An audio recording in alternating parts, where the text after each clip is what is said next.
一目瞭然。山で使うなら絶対にコスパ最強のアイテム、世界最小クラスの大きい方と同じぐらい。開けるとこんな感じ。特に熱いものを注いで飲む時もやっぱね、持っといた方がいいんですよね。山では最強ですね。こんにちは、ケリーです。本日はなんか小さくて可愛い山道具、ギアですね。10点紹介しようと思います。ここにあるギアたちは使いやすいなって思ってるのと、使ってて、所有しててちょっと気分が上がるようなギアたちを今回は紹介しようと思います。で、今回こちらにあるギアすべて3000円以下。これを使ってる理由とかも含めて紹介していけたらなと思います。早速ね、小さくてなんか可愛いギア、かっこいいギア10点紹介していこうと思うので、最後まで見ていただけると嬉しいです。早速スタートです。では早速1つ目のギア、こちらウィルドのホールダーカップ、レギュラーサイズとこちらビッグサイズの紹介になります。このカップはもう結構持ってる人多いと思うんですけど、これが小さくてね、可愛くて、本当レギュラーサイズなら手のひらサイズ、ビッグでもね、一握りで持てるような、サイズになってます。こういう風な感じで、展開できます。こっちのビッグの方もこんな感じですね。大きさはこんな感じの違いがあります。結構ね、大きさ違いますよね。で、こっちがだいたい 200ml で、こっちが 600ml の容量まで入るカップになってます。僕は基本このちっちゃいカップを結構持ち歩くことが多くて、ちっちゃくて200なんでコーヒー1杯とかそういうものを入れた時に、ちょうどいいサイズになってます。で、特徴は特に軽量なカップ。こっちの大きい方の用途としては買ったけどあんま使用してないんですけど、寒くなったら山で鍋とかした時の取り皿としてもね、使いやすかったです。別にここにフリーズドライの食べ物入れてお湯注いで食べるとかはできると思うので、十分な容量があって使いやすいんじゃないかなと思います。この内側にね、メモリがついてるんですよ。約 100ml ごとにメモリがついてるので、測りとしても使えるので便利かなって思います。つまみ持ちやすいんで、ハンドル部分もね、しっかりしてるんで。で、あと特徴的なのは裏側のこのメモリみたいなボコボコ、これが熱いものを注いだ時に重さでここの部分が当たった時に、ちょっと熱さを防いでくれるような仕様になっています。これはビッグサイズも同じような感じで、特に熱いものを注いで飲む時も熱いなって思ったことはないですね、今まで。感じでコンパクトで扱いやすいです。プラスでね、コンパクトだからこのエバニューの400のノーハンドルにこうぴったり入る。ここ隙間できるけどぴったり入る。収納面でも結構ね、収納しやすかったりするし、別に入れなくてもザックの中とか外ポケットにポイって入れとくだけでも使いやすいです。最初の状態に戻すんですけど、こうやってね、綺麗にスタッキングできるんで落ちないし、こういうとこも便利かなって思います。ボットとかにもこの蓋部分にね、こうやってフィットするんで、ボットを使う人にも持ち運びしやすい。なんならもう落ちないし、カラーバリエーションも結構いろんな色が出てるので、自分の好みの色を探して使ってみるのがいいと思います。続いてはミニライターになります。普通にライターです。これ見てもらうとミニライターなんですけど、各メーカーさんのオリジナルのね、ロゴとかがプリントされてるライターになります。ロゴはね、ないものも普通にスーパーとかコンビニとかでも売ってるのかな。そこら辺に売ってると思うんで、それと性能は変わりません。大きさ的にはこのぐらい違うかなっていう。厚さとかは変わらないんですけど、高さがちょっと変わる。重さも 2g だけ差があります。今回なんでライター、ライターって多分みんな持っていくかなとは思います。マッチの方もいると思うんですけど、ちなみに僕は両方持ってってるんですけど、フリント式っていうものと、電子式で、こちらフリント式になるんですけど、フリント式っていうのは火花を出して摩擦で火花を出して火をつける。こういうライターですね。で、もう一個の電子式っていうのは押し込めばつくようなライターのことを言います。山で使うなら絶対にフリント式がおすすめです。何度か山で電子式を使ったことがある人ならわかると思うんですけど、鉱山だと電子式ってつかない時あるんですよ。僕も実際昔電子式のライターを持ってってつかなくて火使えなかったことはありました。電子式は鉱山では使えないっていうか、つかないことがあるよっていうことで、安定して使えるフリント式をおすすめします。で、フリント式のいいところがもう一個、僕はまだ経験ないんですけど、ガスがなくなった時にもフリント式だったらこう摩擦で火花だけ出るんで、火花を利用して着火することもできます。簡単じゃないかもしれないですけど、できます。なんで、ガスがなくなった時も、ギリギリ使えるっていうか、使い方を考えれば使える。いろんなメーカーさんもこういうライターにプリントしたりとかね、出してるんで、自分のお好みのライター1個探すのも楽しいんじゃないかなと思います。続いては、ミヤゲントレイルエンジニアリングのホイッスルになります。ホイッスル別に持ってなかったんですよ。はい、ずっと。今で言うとっていうか、ザックの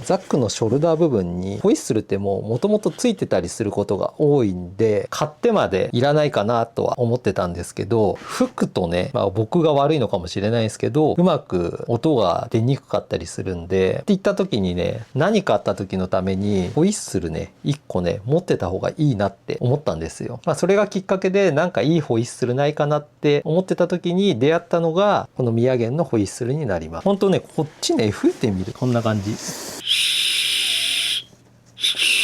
全然音がね、弱い。僕の吹き方が悪いのかわかんないですけど、本当音が出ないんですよ、あんまり。で、こっちのミヤゲンさんのホイッスルは、はい、全然響きが違うし、軽く今吹いてるだけなのに、わかります？もう違いが、一目瞭然。吹くとわかるんですけど、ホイッスルを、買った理由っていうのは、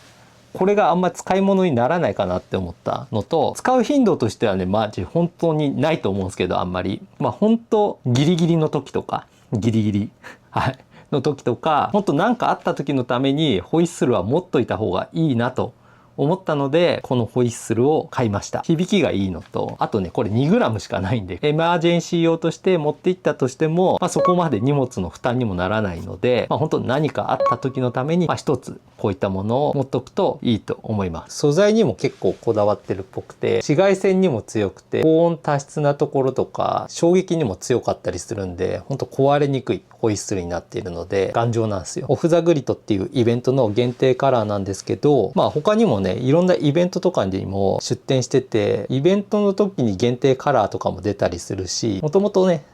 サイトとかにもカラー展開はいくつかあるので、あと蓄光モデルとかあるのでおすすめです。続いて時計です。チープカシオって言われている時計になります。これも値段がね、時計にしては破格の、だいたいね、1500円ぐらいで売ってると思います。なんかサイトとかによって値段変わったりするんですけど、一応希望小売価格が2200円の時計になってます。値段が魅力的なのと、山で使う上で、今はいろんな心拍数測れたりとか、GPS ついたりとか、多機能な時計って最近いっぱいあると思うんですよ。でもその中でも僕はもう山はチープカシオでいいかなって思っています。着用するとこんな感じ。山でもチープカシオでいいなって思う理由としては、非常にコンパクトで薄いんですよ。厚みとかも。で、ここがコンパクトになってるので、手をこう動かした時にね、邪魔にならないし、重さも 21g なんで、ほんと 100g 近い時計とかもあると思うんですけど、そういう時計だとやっぱりちょっとだるいんですよね。重く感じてくるので、この時計山に使うのは本当僕はいいと思います。ちなみにこれ機能としてはストップウォッチ、アラームとかカレンダー機能とかがあります。このちっちゃい中でこの値段で機能も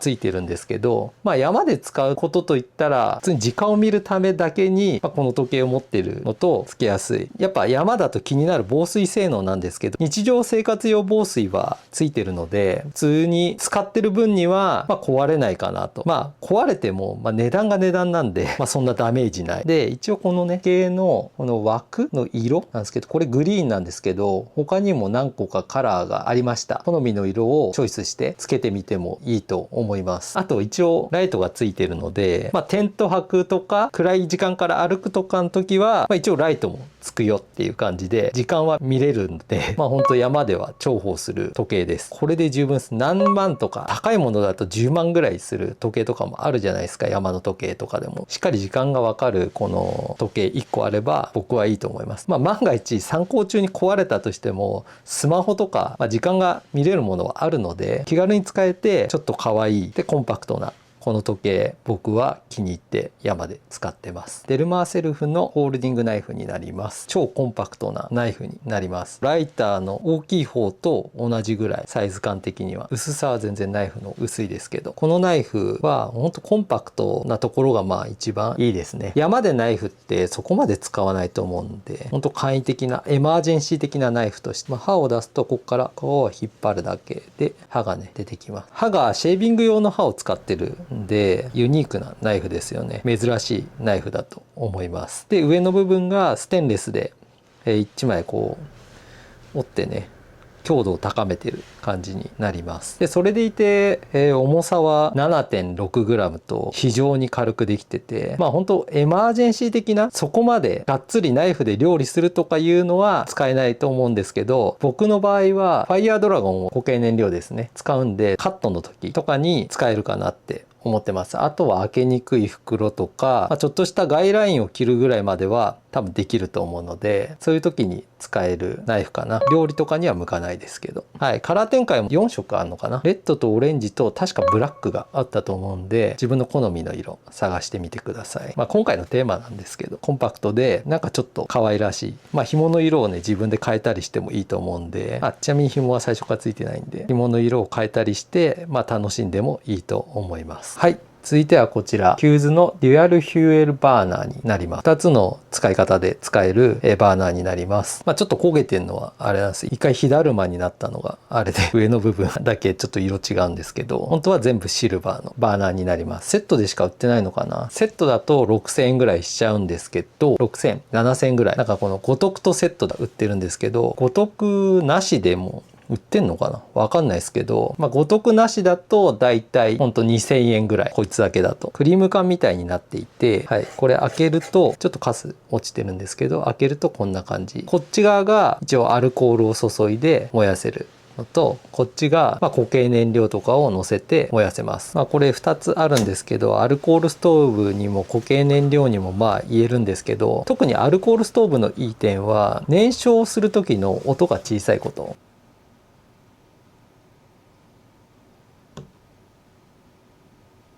もちろんうるさいアルコールバーナーもあるんですけど、このバーナーに関しては本当燃焼音がめちゃくちゃ静かで、はい。だからテント場とか、山でもね、ガス管とか使ってるとね、やっぱ燃焼する音って結構気になるんで、静かな山を楽しみたい時とかは、本当にこのアルコールストーブはおすすめです。こっちの、固形燃料の受け皿なんですけど、固形燃料もね、燃える時ちょっとパチパチ、ファイヤードラゴンを使ってるんですけど、パチパチ音はします。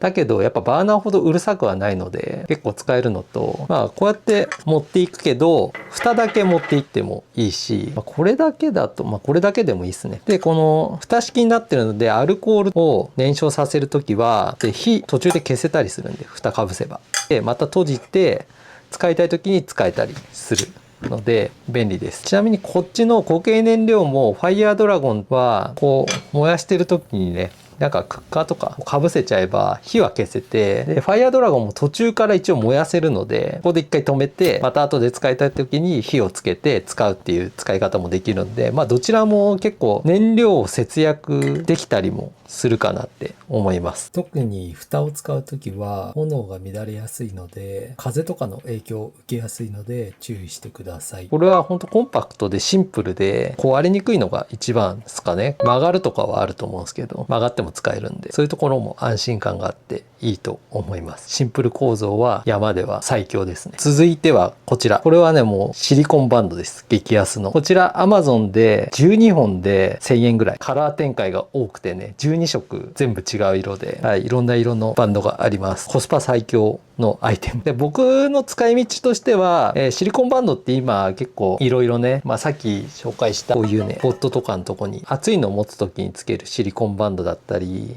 こういう風にね、今はいろんなシリコンバンドがねこうやってね出てると思うんですけど、これもまあ普通に同じようにシリコンでできているバンドなんで、これを別に火でちょっと使ったことはないんですよね。熱くなるようなもので使ったことないんで、いつもの使い方なんですけど、こうやってねボトルにはめて持ち手滑らないようにするのを目的として僕は買いました。なんで水筒とかもこうやって、まあ一応前も雪山とかでも紹介したんですけど、こういうザックとかの横に入れた時にねシリコンバンドがちょうどね引っかかったりするんで、まあ多少ね飛び出にくかったりもするんで、はい、まあそういうのでもシリコンバンドつけとくと結構何かと便利かなとは思います。飲んでる時とかも滑って落とすとかいう、まあ、リスクを多少軽減できるかなっていうので、まあ、こういうシリコンバンドを買いました。おすすめです。続いてはこちらブラントンのコンパスと、温度計がセットになったギアになります。アメリカで創業されてもう100年以上の歴史があるコンパスとか測量機器を作ってるアウトドアメーカーになります。まあ、見た目が形とかちょっと可愛らしくておしゃれですね。僕がいつも必要としている温度計もついてて、コンパスはそこまで使わないんですけど、なかなかこういう大きいコンパスもね今はちょっと山にそんな持ってったりしないんで、これを機にねこういう大きいコンパスで温度計がついてるで、なおかつ革かっこいいギアが出たんで、まあ一応コンパスと温度計っていうのはまあ別に持ってはいるんですけど、ちょっと見た目に惹かれてつい買ってしまいました。温度計も結構ね上は50度下はマイナス30度まで測れるようになってるのですごい便利だと思います。温度計ってやっぱね持っといた方がいいんですよね。歩いてる時の気温とかって気になるし、気になる理由っていうのもまあこれ本当前も話したんですけど、まあ、今何度ぐらいで歩いてるんだろうって分かった方がね次につながるんですよ。ちょっと覚えとくだけでもいいんで、この時この気温でこんな服装だったなっていうのを覚えとくだけで次の参考で荷物減らせたりすると思うんで、だったらいいっていうことだけは言えるかなって思います。で裏面に風冷却指数チャートがあるので、まあ、見方あんまよく分かんないですけど、まあ多機能でいいかなって思う可愛いアイテムです。はい、続いてはこちらになります。世界最小クラスの歯ブラシ、めちゃくちゃ小さいでロゴが入ってて、川原岳の雲と山のロゴをプリントした歯ブラシになります。開くと、まあ、こうやってでこうやって展開するとこんな感じ。まあこれ川原岳さんオリジナルのロゴが入ってるだけなんで、ロゴなしも一応ネットで調べると売っています。なんでロゴなしが欲しい方はロゴなしをネットで探してみて買ってください。で川原岳さんのも普通にネットにはあるんですけど、大体売り切れてるんで、まあなんかイベントとかお店行ったらある時もあると思うので、欲しい方はお店に行ってみるとか、まあイベントに参加してみるとかすると買えると思います。本当コンパクトでね、こう使いやすい歯ブラシです。あとはこうある程度こう開いてねかけて乾かしたりもできるんでおすすめです。テント泊の時。はい、で続いてこちらのボトル、これも川原岳さんのアイテムになります。普通の酒って書いてあるボトル、横にね 100ml までメモリが書いてあるボトルになります。これ開けるとここまでは高さあるんで、ここまですり切りで入れてだいたい 140ml 入るボトルになります。まあ、デザインが可愛いですよね、こういう。なんで買いました。で僕はこれ、まあ、テント泊の時、まあ、普通に酒って書いてあるんで普通に酒入れて持って行ったりします。まあ、テント泊以外だと食べ物とかまあほんと好きなものを入れていいと思うんで、ボトルナッツとかラムネとか入れれる普通のボトルです。熱湯は無理なんですよね、このボトル。使用温度の範囲が0度から75度になるので、まあ、熱湯に入れることはできないんですけど、75度だったら全然熱燗まではできるので、これに日本酒を入れて山に行って、でこれ湯煎してで熱燗作って飲みました。本当最高です。で僕そんなお酒の量別にそんな必要なかったりするんで、少量飲めればいいんでこのサイズがドンピシャでいいです。本当ねデザイン性がねあってね、裏とかは何もないんですけど本当デザインが可愛いで、カラーもねこれ真っ黒のやつで、ここのロゴが緑とかもあるので、まあ自分の好みのものを買ってみてもいいと思います。はい、いかがだったでしょうか。本日はこの10点ね紹介したんですけど、機能的にもね使いやすいしコンパクトで持ち運びもしやすいので、なんか持っててね楽しくなるようなアイテムだと思うので、値段もそんな高くないんで、はい、買ってみてはいかがでしょうか。最近ね雨続きで山全然行けてないんですけど、まあ、これからも全然山行くし、山で道具使ったのも紹介していくので、山の方の動画もよろしくお願いします。はい、では本日の動画は以上になります。最後までご視聴ありがとうございました。この動画がいいと思ったら高評価ボタンとチャンネル登録よろしくお願いします。はい、ではまた次の動画でお会いしましょう。バイバイ。